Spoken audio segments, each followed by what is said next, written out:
Hello friends, ఈరోజు వచ్చేసి మనం అయోధ్య రామ మందిర్ గణపతిని అయితే చూడడానికి వెళ్ళిపోతున్నాం. నేను ఇప్పుడైతే బలార్లో ఉన్నా. ఇక్కడ నుంచి 2 కిలోమీటర్స్ ఉంది రామ మందిర్ గణపతి చూడాలి. మా ఫ్రెండ్స్ అయితే బాగా చేసినారు అంటున్నారు. చూసాం పోయి 70 లక్షల వరకు ఖర్చు అయిందంట. ఫుల్ లైటింగ్స్ దింపేశారు. ఎల్లో యాడ్ వరకు వేసినారు చూడండి. లైటింగ్స్ 1 కిలోమీటర్ వరకు లైటింగ్స్ దింపేసినారంట. దగ్గరికి అయితే వచ్చేసినాము. అదే గణపతి షెడ్. లోపల చూసాం పోయి ఎలా ఉందో. రామ మందిర్ డిజైన్ చేసినారంట సేమ్.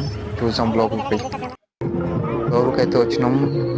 బాగుంది. వావ్, జనాలు మాత్రం ఫుల్ ఉండరు. 1 లక్ష వరకు వస్తారంట. 2 లక్షల వరకు వస్తారంట జనాలు. గణపతికి సేమ్ రాముని లెక్కే చేసినారు. బ్లాక్ కలర్ రామ మందిర్ కూడా. వీడియో తీయకుండా ముందుకు పోండి అంటున్నారు. దర్శనం అయితే అయిపోయింది. బయటకు వచ్చేసినాను. Next video